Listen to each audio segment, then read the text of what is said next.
The U.S. strikes 3 nuclear sites in Iran, pulling off a massive deception and diversion campaign. The response from world leaders is rather muted, and the response from media and officials is hyperbolic. I'm Tony Kinnett, host of the Daily Signal's Tony Kinnett Cast, syndicated nationally at 7 p.m. Eastern. It is Monday, June 23rd, 2025. This is the Daily Signal's top news in 10. At 7:46 p.m. Eastern Time on June 21st, President Donald Trump posted on Truth Social, quote, "We have completed our very successful attack on the 3 nuclear sites in Iran, including Fordow, Natanz, and Esfahan. All planes are now outside of Iranian airspace. A full payload of bombs was dropped on the primary site, Fordow. All planes are safely on their way home. Congratulations to our great American warriors. There is not another military in the world that could have done this. Now is the time for peace. Thank you for your attention to this matter." This is how the President of the United States announced the completion of a rather unexpected series of strikes on Iran. Unexpected because the United States had publicly released information about a couple of B-2 bombers that were flying towards Guam through Hawaii. That was over the weekend. And then hours later, in the middle of that media diversion, the United States struck Iran via B-2 bombers as well as via several missiles fired by U.S. submarines in the region. Fordow, Iran's primary nuclear site, is Iran's most protected structure in existence. Built in secret starting in 2006, it took 6 years to complete and became active in 2012. Buried under 90 meters of rock and reinforced concrete, it was made to survive airstrikes and even then the top-of-the-line bunker-busting bombs. In total, 12 of the GBU-57 U.S. bunker buster bombs were dropped on the Fordow site, targeting the vents of the Fordow facility. There aren't a lot of great ways with a show that's both on video as well as audio for our podcast listeners to explain the photos the White House released from the Situation Room or the only confirmed explosion footage of Fordow. So, this is the best I can do. You're all clear, kid. Now let's blow this thing and go home.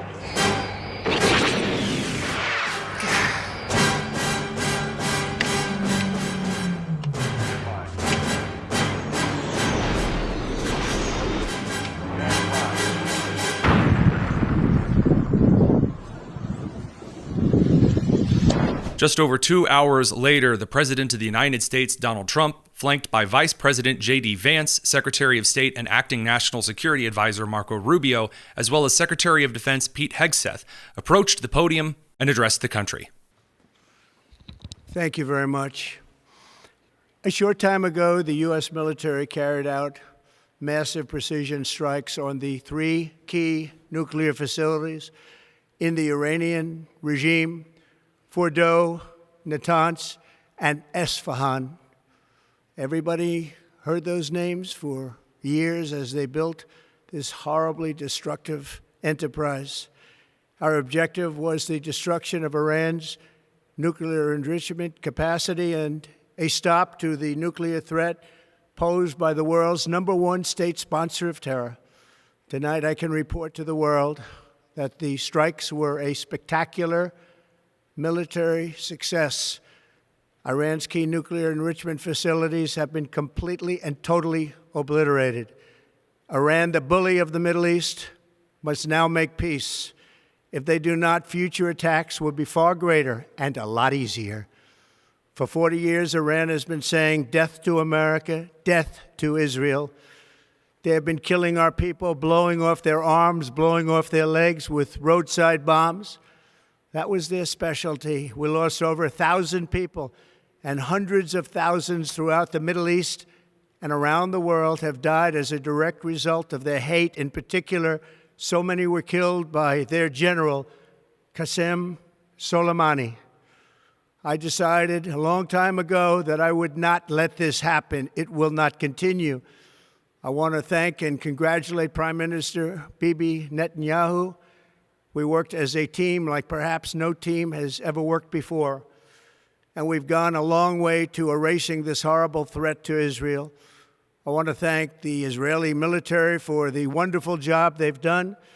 And most importantly, I want to congratulate the great American patriots who flew those magnificent machines tonight and all of the United States military on an operation the likes of which the world has not seen in many, many decades. Hopefully, we will no longer need their services in this capacity. I hope that's so. I also want to congratulate the chairman of the Joint Chiefs of Staff, General Dan Raisin Kane, spectacular general, and all of the brilliant military minds involved in this attack. With all of that being said, this cannot continue. There will be either peace or there will be tragedy for Iran far greater than we have witnessed over the last 8 days. Remember, there are many targets left. Tonight's was the most difficult of them all, by far, and perhaps the most lethal. But if peace does not come quickly, we will go after those other targets with precision, speed, and skill. Most of them can be taken out in a matter of minutes. There's no military in the world that could have done what we did tonight, not even close. There has never been a military that could do what took place just a little while ago. Tomorrow, General Kane, Secretary of Defense, Pete Hegseth will have a press conference at 8 a.m. at the Pentagon. And I want to just thank everybody, and in particular, God. I want to just say, we love you, God, and we love our great military. Protect them. God bless the Middle East. God bless Israel. And God bless America. Thank you very much. Thank you. That same evening, the Iranian government threatened legal action against the United States. Russia and China largely issued unhappy statements but promised no action of any sort whatsoever.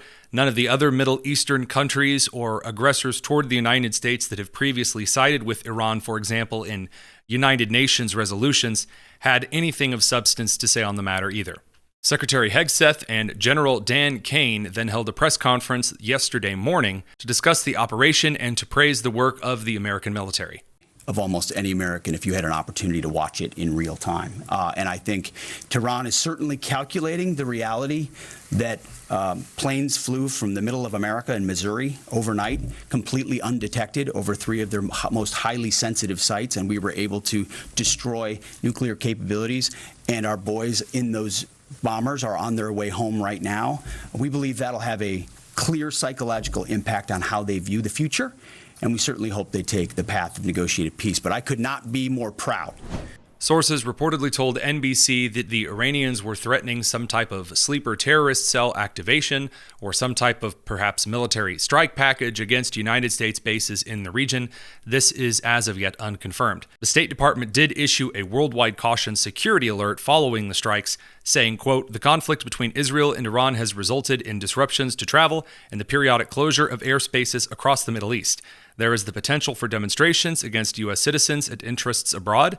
The Department of State advises U.S. citizens worldwide to exercise increased caution." At this time, though the Iranian parliament has voted to close or to blockade the Strait of Hormuz, the Ayatollah has not sounded off just yet as to whether he will accept, delay, or deny this resolution. While many praised the President of the United States for this decisive action in the Middle East, many Democrats and isolationists on the right criticized this as an entry into some kind of forever war, comparing this to Iraq and Afghanistan.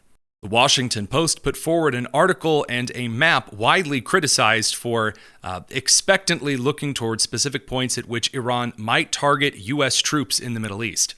Ben Rhodes, President Obama's Deputy National Security Advisor, also on Pod Save America and MSNBC, said a lot of things, very few of them intelligent. For example, quote, "If your take is, I oppose Trump's fascism, but support him lawlessly bombing this other country, maybe pause and give that a think," end quote. He was joined by several members of Congress, including individuals like Representative Nadler and Representative Nancy Pelosi, who claimed that the Trump targeting of Iran was somehow a violation of the U.S. Constitution. According to the War Powers Act, the president does not, in fact, have to notify Congress well in advance of every military strike. Now, it should be pointed out that no Democrats were briefed in advance of this particular military operation, which may or may not have something to do with why none of the operational details leaked out before the strike. We'll cover a lot more of that on the Tony Kinnett cast this evening at 7 p.m. There's only so much we can fit in the top news in 10. Suffice to say, normally on Mondays for the top news in 10, we cover some of the Sunday shows, particularly CBS Face the Nation with Margaret Brennan, whom tried a rather interesting approach to give leading questions to Secretary of State and Acting National Security Advisor Marco Rubio. That didn't go quite well. Up on a phrase you just word, weaponization ambitions. Are you saying there that the United States did not see intelligence that the Supreme Leader had ordered weaponization? That's irrelevant. I see that question being asked in the media. That's an irrelevant question. No, they have that is everything the they need key to build point a weapon. in U.S. intelligence assessments. You know no, that. No, it's not. Yes, it was. No, it's that not. The political decision had not been made. I know that better than you know that, and I know that that's not the case. But I'm asking you whether the order was given. And the people who say that, it doesn't matter if the order was given. They have everything they need to build nuclear weapons. Why would you bury things in a mountain, 300 feet under the ground? Right. Why would you bury why do they have 60% enriched uranium? You don't need 60% enriched uranium. The only countries in the world that have uranium at 60% are countries that have nuclear weapons.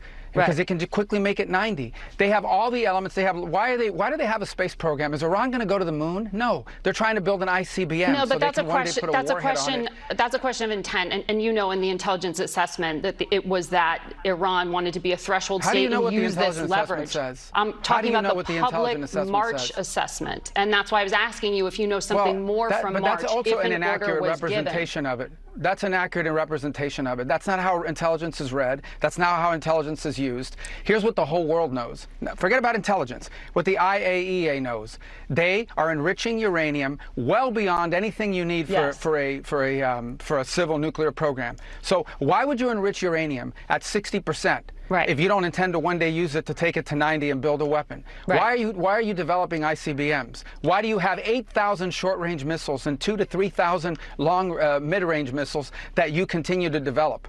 Why do you do all these things? They Understood. have everything they need for a nuclear weapon. They have the delivery mechanisms, they have the enrichment capability, they have the highly enriched uranium that is stored. Yes. That's all we need to see. Right. Well, and especially so in the it was hands the of a regime. That's our.